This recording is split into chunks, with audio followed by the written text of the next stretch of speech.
जय महाकाल। श्री शिवाय नमस्तुभ्यम। नमस्कार दोस्तों, कैसे हैं आप सब। आशा करती हूँ कि आप सब स्वस्थ होंगे और सुख संपन्न से होंगे। तो दोस्तों, जैसा कि आप सबको पता है कि श्राद्ध पक्ष का महीना चल रहा है और इन 16 दिनों में आप जो भी उपाय करेंगे, जिस भी कामना से उपाय करेंगे, वो मनोकामना अवश्य पूरी होगी।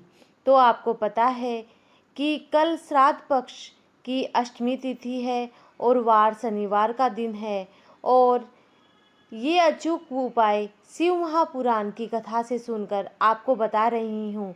तो जिस घर में रुपया आ रहा है, जा रहा है, 1 रुपया कमा रहे हैं, 1.25 खर्च हो रहा है, घर में पैसा दिख ही नहीं रहा है, व्यापार तो अच्छा चल रहा है, घर में 4-4 लोग कमा रहे हैं, सब कोई मिलकर कमा रहे हैं, तो भी पैसा नहीं दिख रहा है, धन नहीं दिख रहा है, रुपया नहीं दिख रहा है।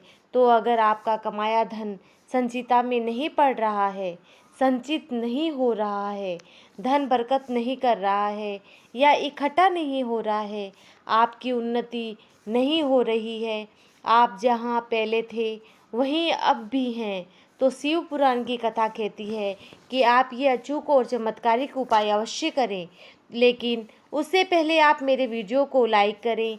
यदि मेरा वीडियो आप पहली बार देख रहे हैं या पहली बार सुन रहे हैं और अभी तक मेरे चैनल को आपने सब्सक्राइब नहीं किया है, तो आप मेरे चैनल को सब्सक्राइब ज़रूर करें। तो बढ़ते हैं उपाय की ओर। तो प्रदीप जी महाराज की शिव महापुराण कथा से सुनकर आपको एक सटीक उपाय बता रही हूँ।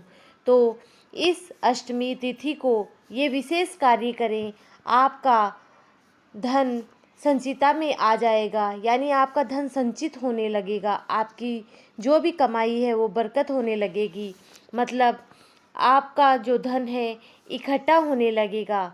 तो सबसे पहली सामग्री में हमें काले तिल लेने हैं, कुछ इस तरह के काले तिल हमें लेने हैं। उसके साथ आपको थोड़े से चावल लेने हैं।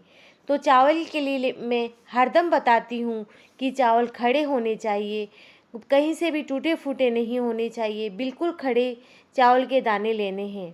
और फिर हमें तीसरी सामग्री में चावल का जो धान होता है उसे लेना है, यानी इस धान को कूटकर ही चावल निकलता है, तो हमें वो चावल का धान ले लेना है, जो कुछ इस प्रकार से दिखाई देता है। आपको बाज़ार में पंसारी की दुकान में ये चावल की धान आसानी से मिल जाएगी।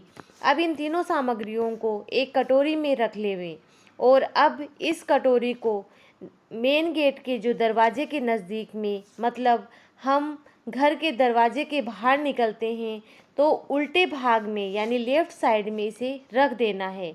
और 1 लोटा जल भी आपको वहाँ पे रखना है, लेकिन 1 लोटे जल के साथ में आपको गाय का कच्चा दूध भी उस लोटे में डाल देना है। और उस 1 लोटे पानी को, मतलब उस कटोरी को जिसमें हमने तीनों सामग्री रखी थी, और 1 लोटा जो जल है जिसमें हमने अभी दूध मिलाया है, और अपने दरवाजे के निकलते समय बाईं तरफ, मतलब लेफ़्ट साइड में इन दोनों सामग्रियों को रख देना है। अब रखना कब है ये भी बता देती हूँ आपको। ये शनिवार को कभी भी आप इस कार्य को कर सकती है, यानी शनिवार के दिन आपको इस लोटे और कटोरी को अपने मेन गेट के दरवाजे पर रखना है। और रविवार के दिन स्नानादि से निवृत्त होकर इस लोटे और कटोरी को उठाकर शिव मंदिर ले जाना है और महादेव के शिवलिंग के पास जाना है। और फिर आपको जो कलश आप लेके आए हैं और कटोरी लेके आए हैं, तो कटोरी को आप अपने हाथ में रखें और कलश को आप नीचे रख दें और कटोरी को सीधे हाथ में रखें और शिवलिंग पर उसे समर्पित कर दें, यानी उसमें से थोड़ा सा बचा लें, बाकी का सारा समर्पित कर दें। और जो जल से भरा कलश है वो शिव जी को अर्पित कर देवें। और फिर ये तीनों चीज़, जो काले तिल, चावल और जो चावल का जो धान है, शिव जी के चरणों में भी अर्पित कर दे। जो बाकी कटोरी में बचा हुआ था उसे शिव जी के चरणों में अर्पित कर देवें। अब वही तीनों वस्तु है जो आप शिवलिंग के ऊपर समर्पित किए हैं और जो शिव जी के चरणों में अर्पित किए हैं, उनमें से थोड़ा थोड़ा उठा के अपनी कटोरी में रख लेवें और अपने घर ले आएँ। अब आपको करना क्या है कि जो कटोरी में आप दोनों जगह से जो तीनों चीज़ें उठा के लेके आए हैं उसे अपनी दुकान में, व्यापार में या व्यवसाय वाली जगह पर, इन तीनों ही जगह पर रख देवें थोड़ी थोड़ी मात्रा में। तो इस उपाय को आप पूरे विश्वास के साथ करें तो आपको कभी भी जीवन में संपदा की कमी नहीं होगी।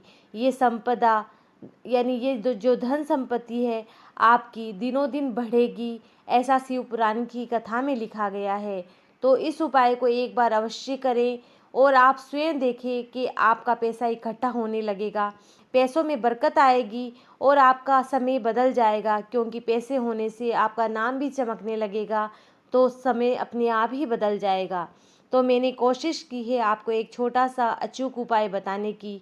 तो यदि आपको मेरा वीडियो पसंद आया है तो मेरे वीडियो को लाइक करें और अपने दोस्तों और रिश्तेदारों को, जिनको भी धन संपत्ति संबंधी कोई भी समस्या है, उनको ये वीडियो शेयर करें और पुण्य के भागी बने।